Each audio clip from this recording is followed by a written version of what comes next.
What's up mga fix? For today's video, meron tayong client from Matinapani, Davao. meron silang Redmi Note 10 Pro dead boot. Nag-umpisa siya sa no audio, munod yung no front cam. After several weeks, dead boot na. Common issue naman to guys. Try natin guys. Let's go!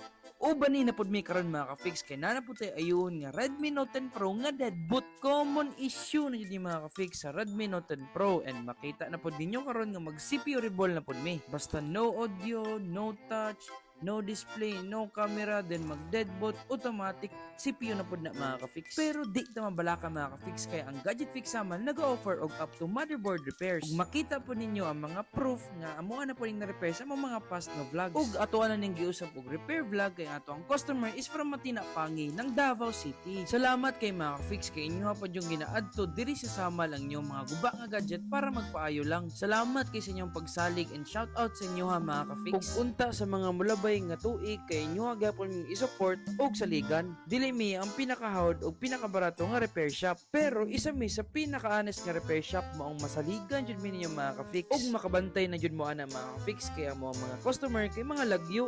Kung namoy na nga problema diri na sa Gadget Fix Samal, kalidad barato ug masaligang repair shop sa isla sa Samal. Let's go!